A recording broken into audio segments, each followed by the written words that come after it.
I rock with y'all so much. I just bought this new phone just to vlog with.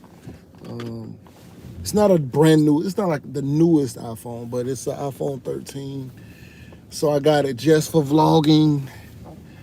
You know, I didn't want to be receiving calls while I'm trying to do videos and stuff like that.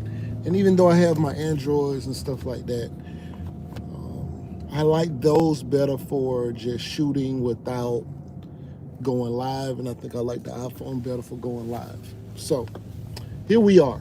Anyway, rent versus buy. Rent versus buy. I don't know why people are out here telling people to rent versus buy. I don't know. I mean, in most situations, it's going to make sense to buy versus to rent. In most situations. The rule used to be if you were anywhere longer than 2 years, if you knew that you're going to be somewhere longer than 2 years, it used to make sense to buy. So if you're going to be somewhere longer than 2 years, well, maybe we got to analyze that a little bit. But the rule used to be 2 years because inflation would have gone up a little bit.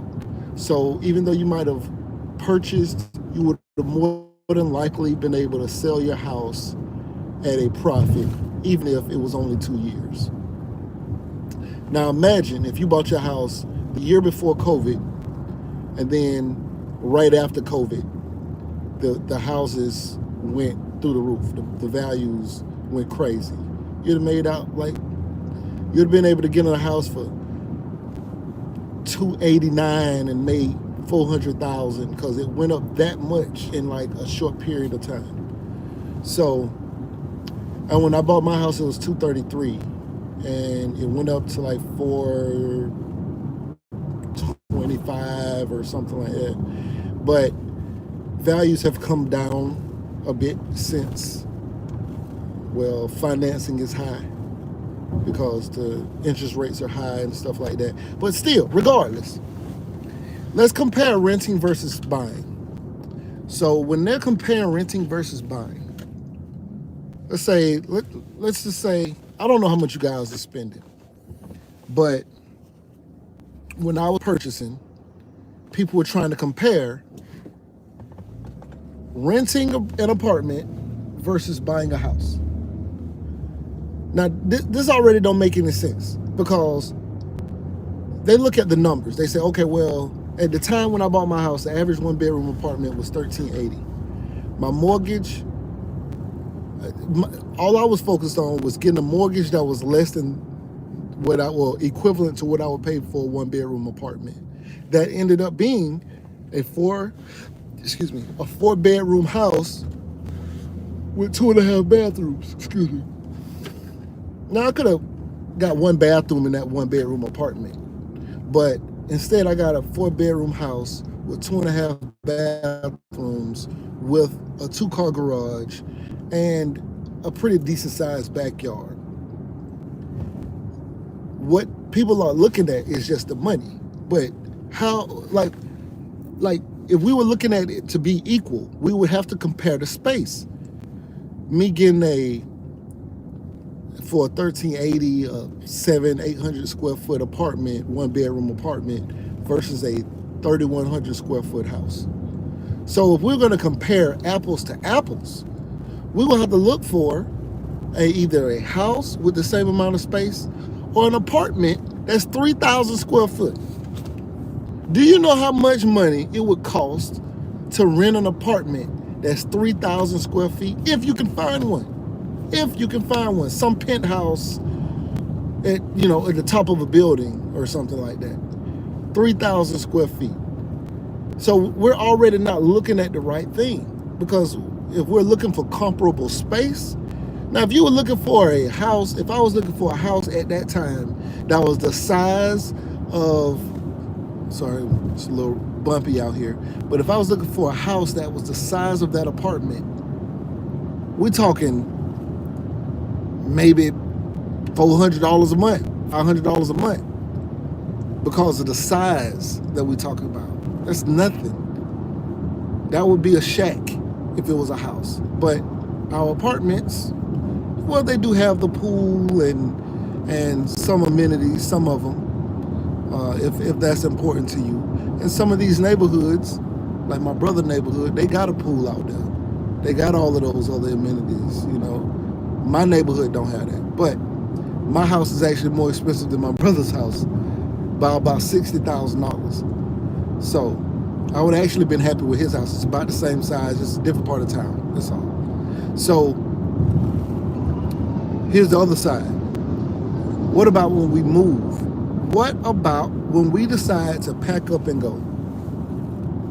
If I decided to leave my apartment, if I was in an apartment, if I left my apartment after 7, 8 years, right? Now let's do the math, right? Let's just say I was only paying $1,380, the average one-bedroom apartment price, right? Let's just say, and we're just gonna keep that number, $1,380 for 12 months. For 12 months is $16,560. Now, if I was there for 7 years, that's $115,000. Now,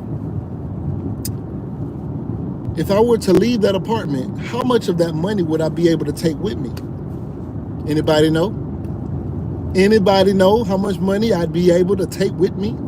Please get in the comment section and let me know. How much money would I actually be able to walk away with if I was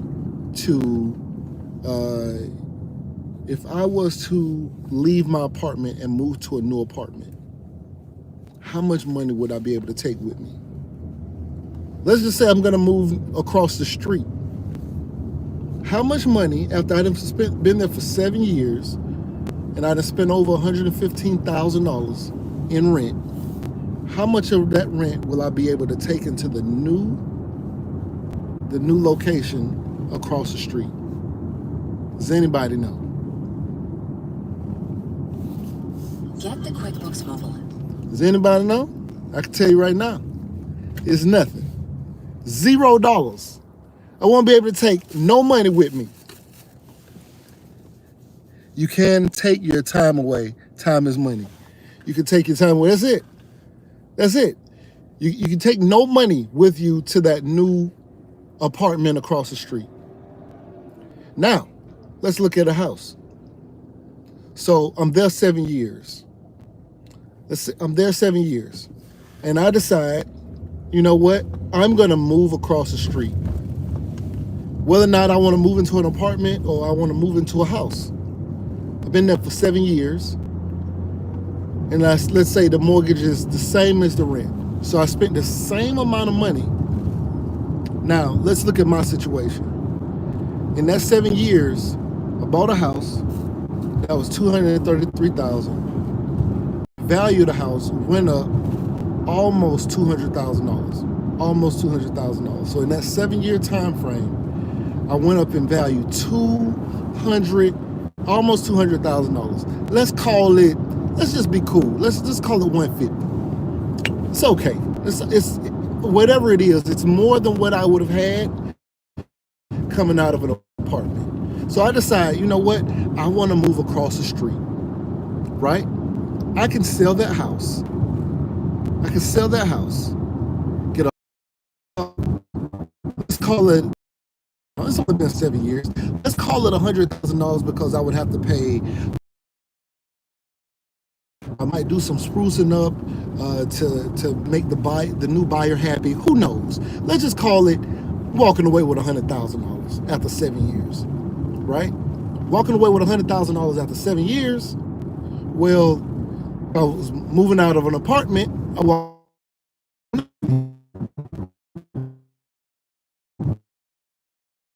Decide, am I going to go across the street and buy another house and do the same thing again?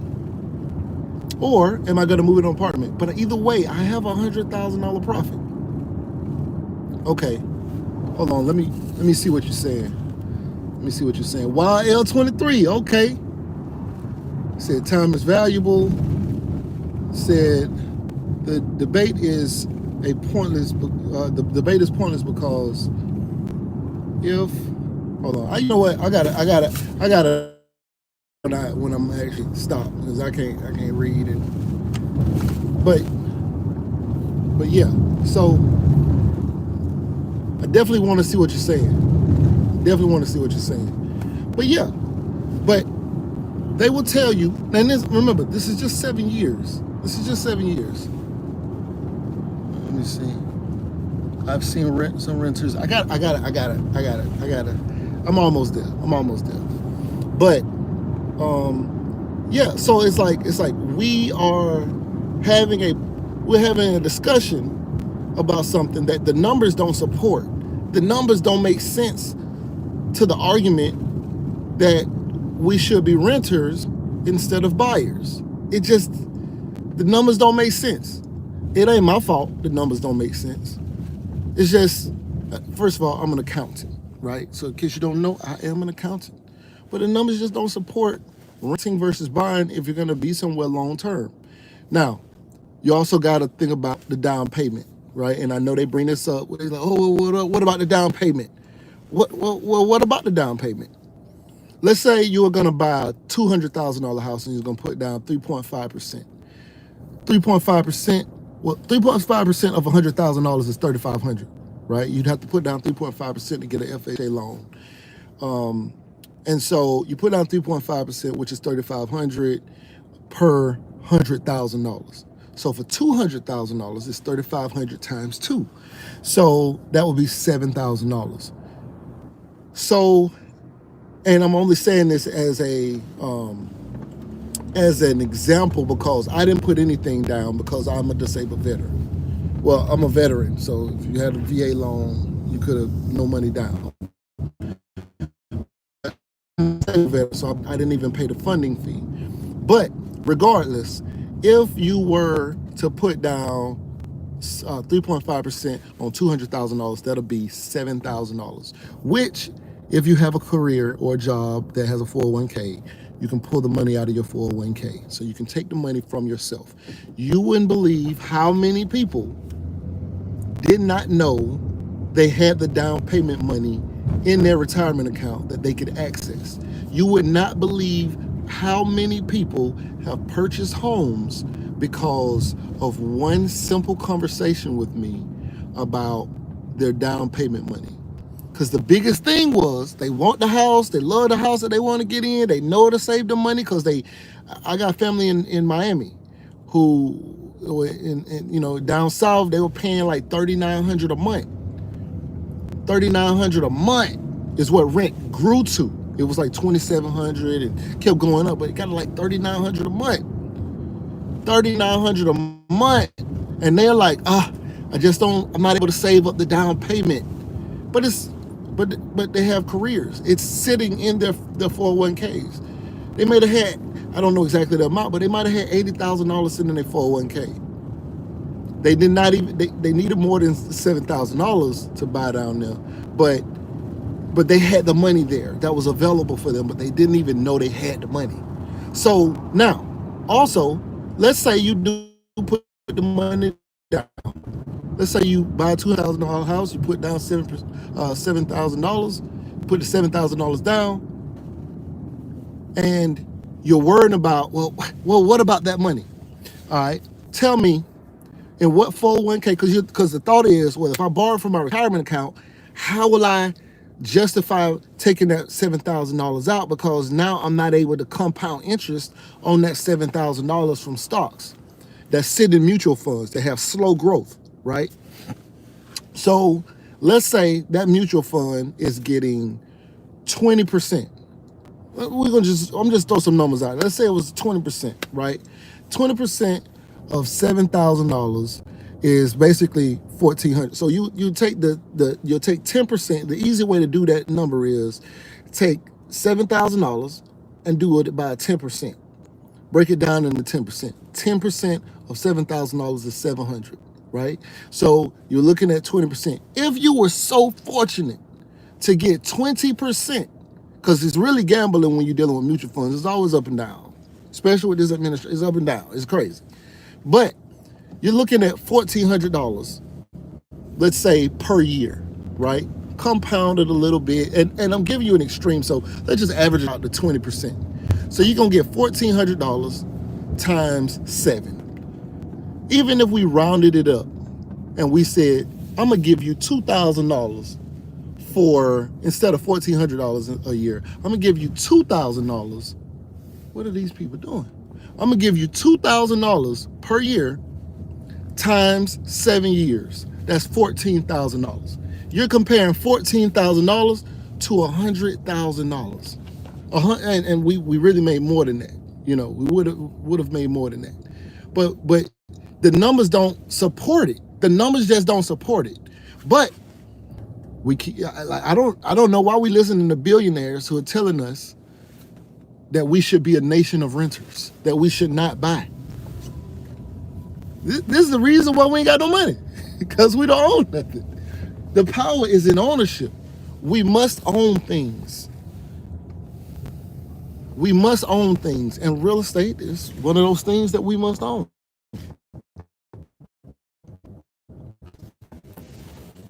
We gotta tighten up.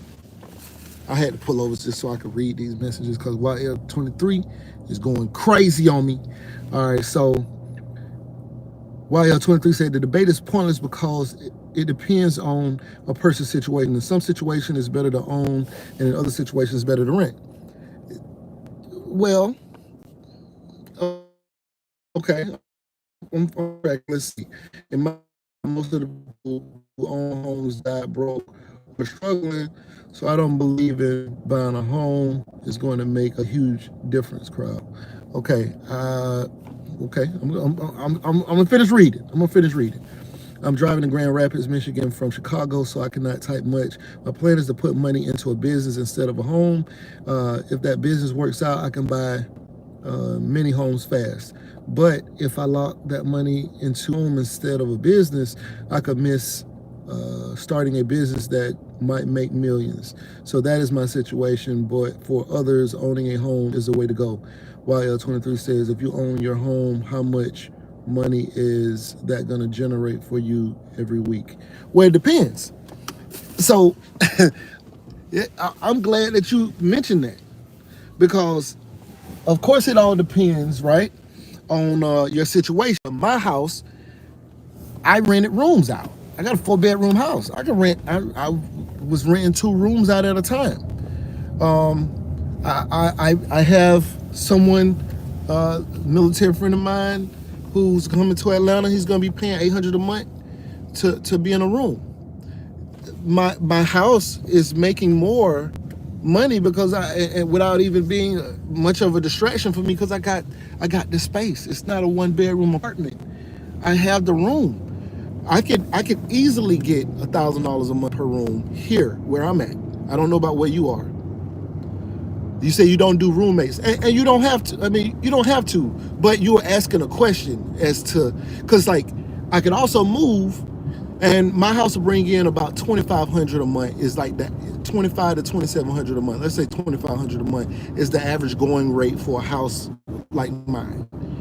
My mortgage is $1,500 now. It's going up to $1,500 from just maybe 2 months ago. I was paying $1,365. So right now it's like $1,493. Let's just say $1,500. But my counterparts who are renting are paying, $2,000, $1,800, $2,700, $2,200, and they don't have 4 bedrooms. So, but when you're talking about locking money up, I'm not sure what money you're talking about locking up. Do you rent anywhere right now? Do you have, like if you're just a truck driver and you're driving and you're living in your truck, I can understand. I can definitely understand that. Save your money up. You ain't got no rent nowhere. You ain't paying for nothing. But if you're paying somewhere for a place to stay, how much money is that? Because if you're paying money to rent in order to not buy it, I don't like, if you got to pay $1,200 a month, $1,500 a month, $2,000 a month for an apartment because you don't want to lock any money up. I'm trying to figure out what money you're talking about locking up, because it don't it costs a lot of money. Now, and I'm very curious. People don't know how, who won't buy a house because they want to start a business, right? But they've never run, and I'm not referring to you, I don't know your situation, but they've never run a successful business ever in their life. And there's definitely nothing wrong with the dream and the drive, but it never ran a successful business in their life. And they one good financial decision like buying a house they won't do because they have this ideal or this goal of doing this other thing. But really, buying the house is probably going to be one of your best decisions, and it can help with the business, because what you can't do as a renter is borrow money against your rent. But if I needed to, and I'm like, you know what, I need $100,000, I need $50,000 to put into this business, it's in the house. You can go borrow that. If the house don't mean nothing to you like that anyway, you can use that, because you at least every time you pay your mortgage, you put a couple dollars back in your pocket, so you're actually saving money. I used to basically use my concept of me paying on my house was like me putting money in a savings account. I want to hold on to as much money as I can, so I max out my 401k if I can. I put money. I buy my house. I do that because that money, I owe less than $200,000 on my house. My house is worth, like close to 400 right now. It was more than 400, but it's, less. But, and I haven't done anything. I haven't been like aggressively paying the mortgage. I just been there. It's just been there, and it's been growing in value. Hold on, I'm almost to the. I'm gonna pull up in the house. I'm gonna read all this because it's hard to see it. But yeah.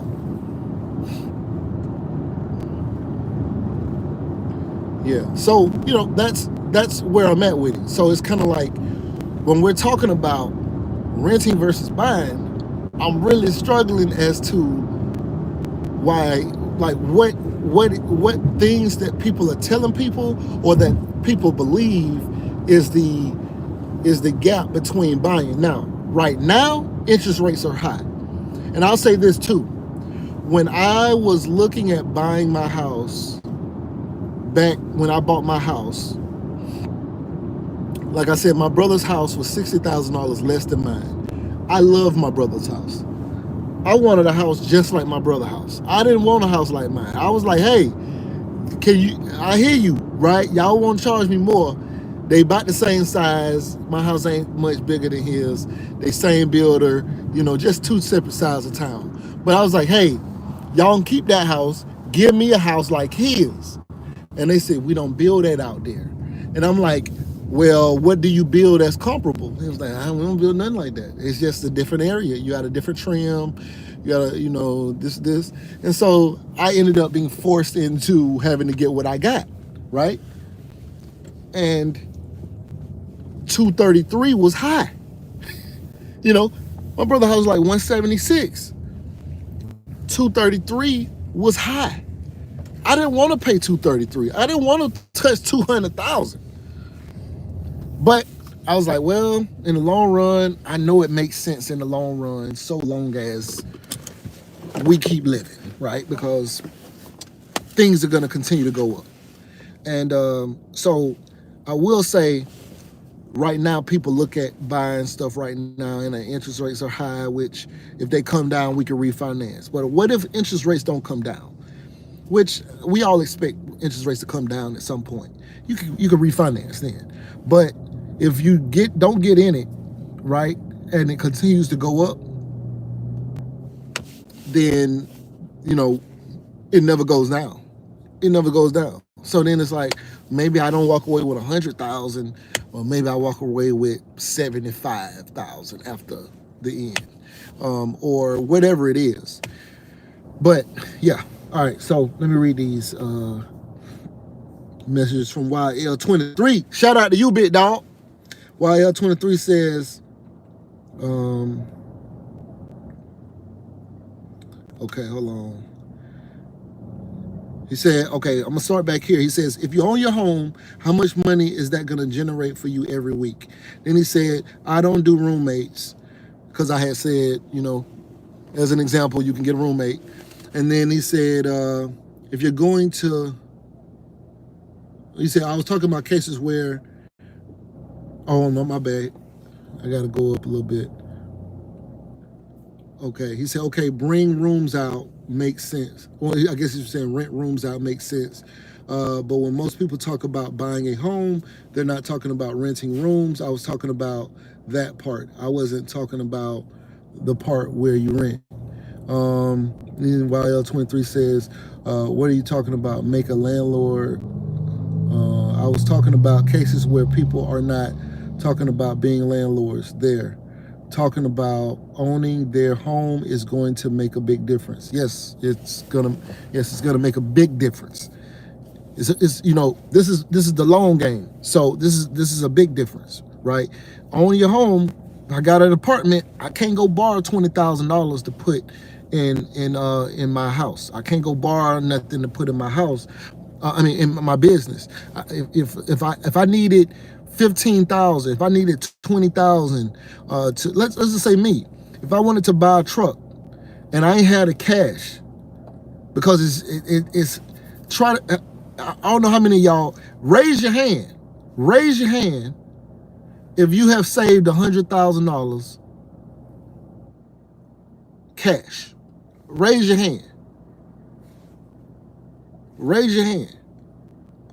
And I'm not talking about the value of your assets have grown to 100,000. I'm talking about you saved $100,000. The reason why I'm saying this is because most people have not, right? But you can continue to live and still not even save that $100,000 and just lived in your house for a couple years, and you could have that $100,000 that is accessible to you. You know, they beg me to take money from out of my house. They beg me to take $100,000 out of my house and pay them back over time. I'm like, no, I'm cool. They constantly calling me trying to get me to take money out of my house. I have no reason to. I want to pay it off, you know. But if I was to go try to get in, if I needed a new truck, if I needed, all new tires, and I needed 15, 20,000, I could use my house to do that. If I'm in an apartment, it's impossible. It's impossible. So, all right. Okay. Let me go back. Okay, he said, if you're going to rent rooms out, then I agree with that. If you're not going to rent rooms out,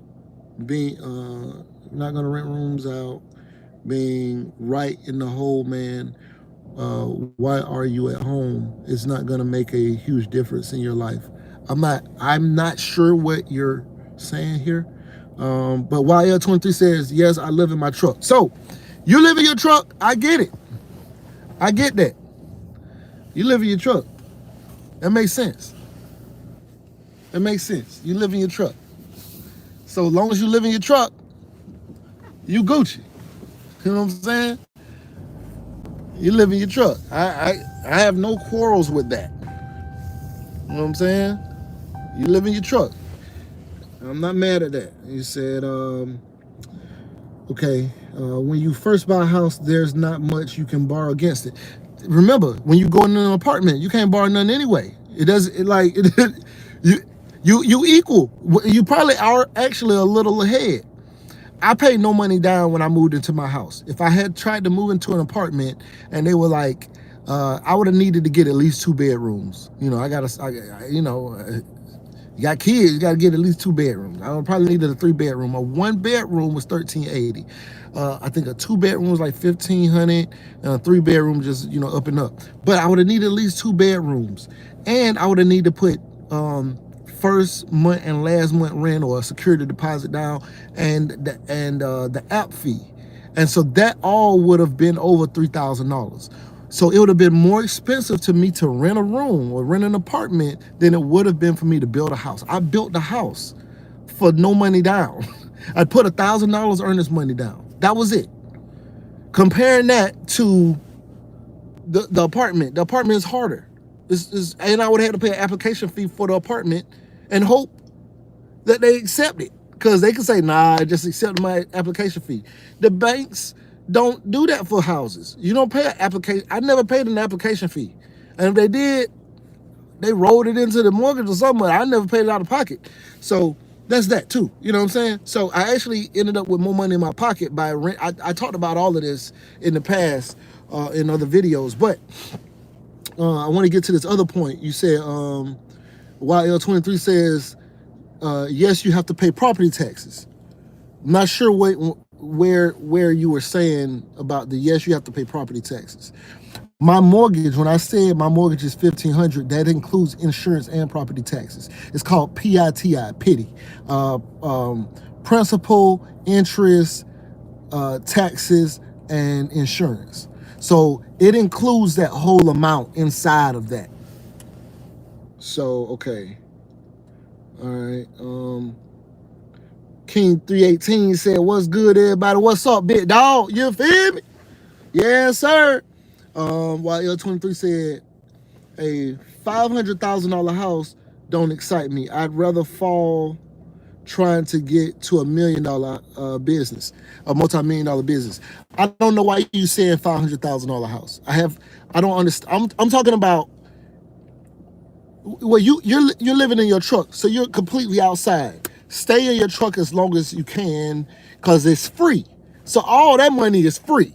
But if you were somebody who had maybe you got a family, you got a place that so you don't pay rent nowhere, you don't pay for nowhere to stay. You completely live in your truck. You have no children, no old lady, no nothing, no mom, nobody that you need to help house. If you're living in your truck, then stay like that. That's you're nomad. You're nomad. But if you do have to pay money to stay somewhere, then it makes sense to buy than to rent, as long as you know you're gonna be there 2 years. Now, if you come in Atlanta to check it out, you know what I'm saying, you're gonna spend a year, you ain't sure if you want to stay, cool. But once you like, hey, I just got a new job, I got a new career, I'm gonna be here. This is the city that I've been dreaming about. I moved to Miami, I moved to Atlanta, I moved to what. It makes sense to buy if you plan on really being there. You got a solid career and stuff like that. But if you're like, I'm just testing out different cities, I don't know where I'm gonna be. Yeah, rent makes sense. That makes sense. But and that used to be the math 2 years. I don't know what the math is now. I would have to sit down and like do a calculation. But when I'm telling you my situation, me buying my house, a lot of my a lot of my net worth is in my house valuation. I mean the real estate that I own. I had multiple houses, but like there's not I got a $54,000 check. I owed like 30 some thousand. I sold this house for like 90 some thousand. I still owe like 30 some thousand. I got a $50,000 like profit from the house that I was showing on the channel before. And so but there's no apartment that would have gave me a $50,000 check. And I was my mortgage on that house when I first got it was only $405 a month, $405 a month. $200 was the mortgage, $205 was the insurance and taxes. So it was $405 a month. It eventually grew to like five something, maybe $575 a month over, almost 14 years or 15 years or something like that. But that's what it grew to over time, because taxes continue to go up a little bit. So it grew to maybe like $575, but I never paid $600 a month for that house. And I was able to cash out. I can't do that with an apartment. It's very interesting that you're seeing it this way, but okay. So and the $500,000 house, I'm not saying go out and buy a $500,000 house. I'm not saying do that. I'm saying get something affordable, whatever that is. Now, if you can afford a $500,000 house and that's what you want, then cool, do that. But I'm not saying do that. I'm just talking about replacing your rent. If you can replace your rent with something you own, man, it's crazy. Like the power is in ownership in almost everything. Whether or not it's owning a business, whether or not it's owning a house, or owning where you live, or owning a car. Like if you're renting a car and you never, like, I don't have a car note on this car. I love driving this car, I mean, I try to preserve it as best I can. I make sure the maintenance is done and everything all the time. But like this car, if I want to put another 100, I got 221,000 miles on this car. It is paid off.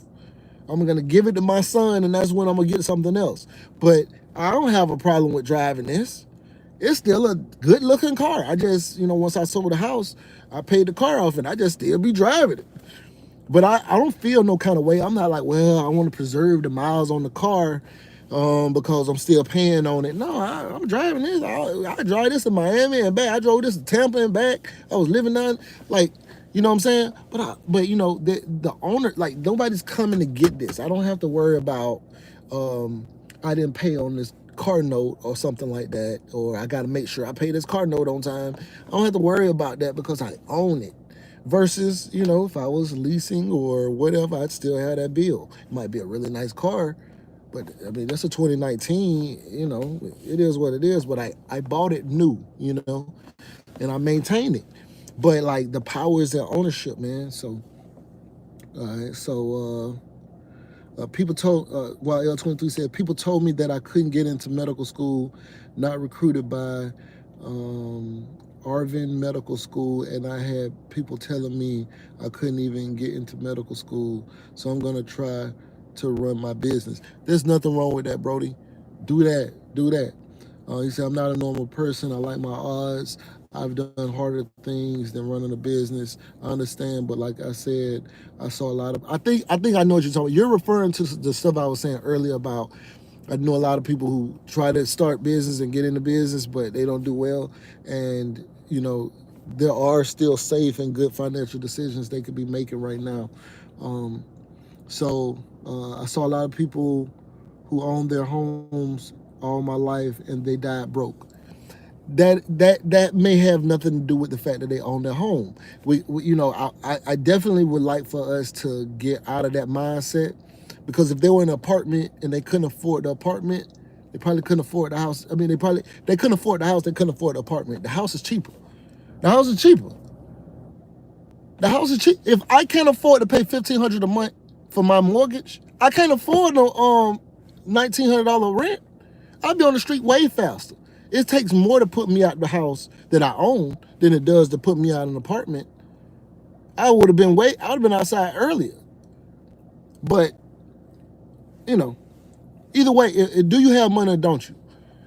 Do you have bad habits? Are you in a bad situation? Whatever that is, if you're in a bad, I know people who got their house, they bought their house 30 years ago. They bought their house, it's paid off.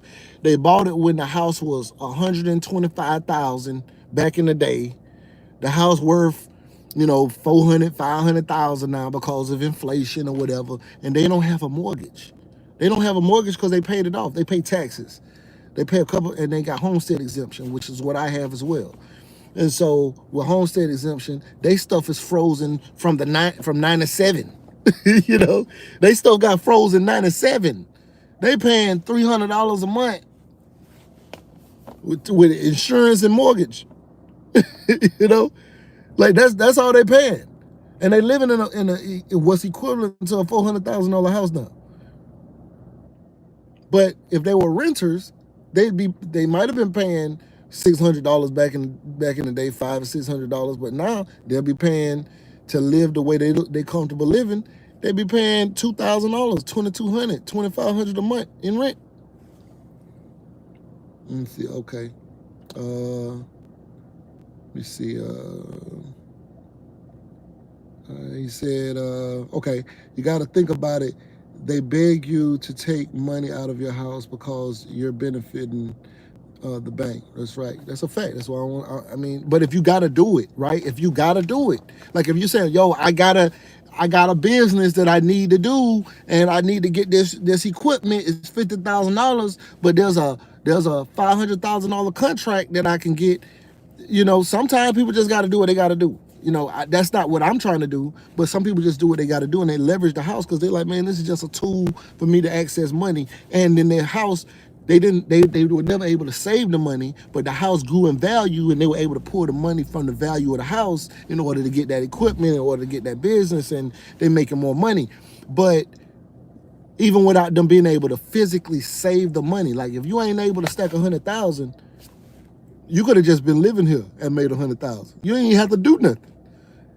It's free. Like, you're paying less to be here than an apartment, and you have more space, more freedoms, and it's growing in value. It's an asset. Okay, so let's see. Let's see what he's saying, because I just seen some pop up. Because they're benefiting. You said more than you're benefiting yourself. It depends. It depends. You have to pay that money back with interest, right? You got to pay it back with interest. That's not what I'm trying to do, but I understand that there's some people that's what they're gonna do, including billionaires. It's a lot of billionaires who use 1031 exchanges and stuff like that. It's a we'd have to do a whole class on this stuff. Okay. Um, he said, King 318 said, I'm late to the conversation, but I would always rather to own a home than rent an apartment. As long as it's my own land, I do not want to deal with the HOA. HOAs can be bad. They can be bad, but they can also be good. They can also be good because maybe you're not in an HOA, and maybe you're not like where you just own a bunch of land and you have a neighbor. Let's say you just next door neighbors with somebody up the street, and or like next door. You can see your neighbor house from your house and stuff like that. But they got all kind of broke down cars that they working on, and they got pit bulls running around in the yard, and they got a shabby fence that is kind of caving in. Now you like, okay, my house is nice. I'm ready to move. I'm ready to sell my house and let them people give me my house should be worth $400,000 now. I paid $100,000 for it. I need to be able to get this $300,000 profit. But nobody wants to buy it because they don't want to live next to that person. That's why HOA has value, because it keeps everybody to a certain standard. You can't have no chain link fences. You gotta have, well, at least my neighborhood, you gotta have these wooden fences. You gotta keep your house painted. You can't have your driveway need to be pressure washed. You gotta like that. I don't mind the upkeep. So, it just all depends. Now, if you want to be that house with all the cars being worked on and stuff like that, the motors sitting in the front yard and stuff. If you want to be that house, and I understand, but that ain't. So I like the HOA because it preserves the value, but I also don't want to be in an HOA at the same time if I could avoid it. But that would also mean that I can't have neighbors because I don't want to be affected by whatever they doing. Okay. Okay, YL23 says I'm gonna have a lot of typos because I'm on the expressway and I can't take, I can't take, I can only, oh, he said I can't talk, I can only talking to my phone. Okay, I got you. All right, so YL23 says also you can find cheaper apartments. You don't have to rent the most expensive apartment. That's true, but you also get what you pay for. So I'm a professional. I don't want to live in certain situations. So but in what I'm referring to, I'm not talking about Buckhead. You know what I'm saying? I'm talking about right around here that's just decent apartments. They 15, 16, 17. I don't think they 1,500. They over that. I mean back then they were like 1,500 for like a 2 bedroom. But I'm not referring to Buckhead. I know people paying $3,000 for 1 bedrooms in Buckhead and stuff like that. I know people $5,000 for 2 and 3 bedrooms. It's ridiculous. But I'm not referring to that. I'm being practical. That's also why I'm not talking about a $500,000 house, because that's not practical to me. Okay, so King 318 said, I never understood why most people say rent rather than own, because you have way more upside being a homeowner. While L23 said, when I said yes, you have to pay property taxes. I didn't say yes. Wait. When I said yes, you have to pay property taxes. I didn't say yes. I don't know where the phone got that yes from. Okay, I got you. I was like, wait, what? Okay, why you 23 say, okay, forget the 500,000.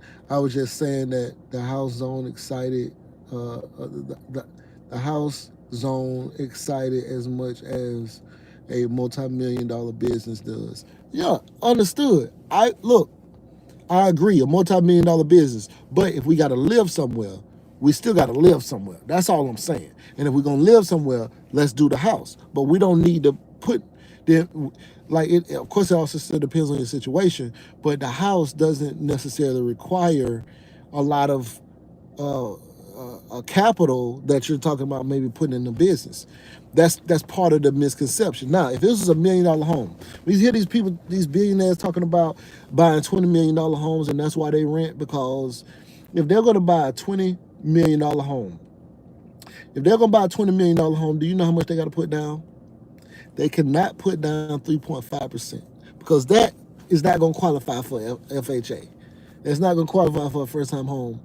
They're going to put down 20 to 30%, or sometimes maybe 50%, depending on their situation, because it's a luxury kind of purchase. It's not like oh, I'm just trying to buy a house for my family. That is a monstrosity. So they got to put down 20% of 20 million. Y'all know how to do the number, right? Take 10% of 20 million, which is 2 million, and double it for 20%, which would be $4 million. They got to put $4 million down. That's the money that they talking about. Oh, I'm gonna invest this $4 million and I'm gonna make, 7 million. That, and while that's doing that, why would I put that money down and lock that money up? I agree. I'd rather just rent it too in that situation. But that is not realistic for most people's situation. That's why I'm saying we got to stop listening to these guys, because they talking about something else. That's not the same house. It's not the same location that we talk about. All right. YL23 said the power is owning stuff that's highly valuable. I can own my shoes, but if my shoes are only worth $10. So I'm gonna read the next one. He said, I own my shoes. I own my drawers. Well, he says, I owe my shoes. I owe my drawers. I don't feel powerful yet. LOL. That's funny. Well, I mean, I'm saying LOL. So YL23 also says, you said stuff got frozen in 97. What's that called? How do you get there? That's called homestead exemption. See, my homestead, so my property taxes are frozen to 2018. So when you buy a house, you can apply for homestead exemption, and that freezes your taxes at a certain year, that only allows it to grow, if it even allows it to grow. And so it freezes your property taxes so that you're still paying what you were paying back in the time when you purchased the house. And like, so I bought my house like 2016, and I couldn't, and they didn't really assess my taxes on my house because it was a new construction, so it was still looked at as land. So when I first moved to my house, I was paying $11.33 a month because they hadn't properly assessed my taxes, because it was a new construction, and the last time they looked at it, it was vacant land. And so when the next year they assessed it, and then they said, okay, cool. So then I wasn't able to apply for homestead exemption until the following year. So if I think I bought my house in like 2016, and I was able to get homestead exemption in like 2018, because they assessed it 2017, and then I was able to apply for it 2018. So my property taxes are frozen in 2018. There are people who I know who did not who did not apply for homestead exemption, who bought their houses at around the same price that I bought mine, but now their mortgage is $2,200 because their property taxes have been assessed at the higher and higher value. And so they're having to pay more in property taxes because they didn't get homestead exemption. So I'm talking about these people who got their houses in 97 and 95. Their homestead exemption is locked in from back then, and their house is paid off. Like, it's crazy. So to the world, their $400,000 house only looks like $120,000 on the tax assessment, but their value is really, 400, 500,000. So that's the kind of stuff that I'm referring to. All right, let me see. YL23 says, King 318 says, hey, Gosino, I got it says Panther. I think he's saying partner. You say Panther, but you got a partner that says he ain't paid taxes in like 10 years. You got any advice for him? LOL, I told him he going to jail. No, no, no. He can get in contact with them. First, go see a tax accountant. Go see a tax accountant, preferably a CPA. They get you back in the game. They get you back in the game. You just got to get reestablished. You'll get reestablished. You good. He'll be all right. They're not go. I'm pretty sure they're not gonna go 10 years back though. Pretty sure they're not. He go make contact, get reestablished, get a couple his most current years probably, and get like reset back up. He should be fine. Now I don't know what he been doing now. I don't know what he been doing, but like I mean I don't know what's going on. I don't know what's going on. All right. YL23 said, I'm from Chicago. I've never been to Atlanta, but thanks for telling me uh, that Buckhead is bad. No, no, no. Buckhead is not bad. It's expensive. That's what I'm referring to. Buckhead is expensive. That's why I'm talking about practicality. If we were going to Buckhead, that ain't practical to me. Um, Mr. Brown says, what type of houses this discussion is about? Just your standard, uh, just your standard house. 3, 4 bedroom house, not a mansion, something that you can live in. It's going to be bigger than an apartment. Anything bigger than an apartment, because if you can live in an apartment, you can live in a house. So I'm not talking about no extravagant houses here. I'm just talking about decent houses. I'm not even talking about a house like mine. My house might be heading outside of what's normal for most people. You know what I'm saying? But there are houses still that you can still get relatively affordable, and especially if you're not trying to go buy a monstrosity. If you buy a 1,400 square foot house that's a little older, stuff like that, you'll be fine. You could get a house around the same price that I got mine years ago.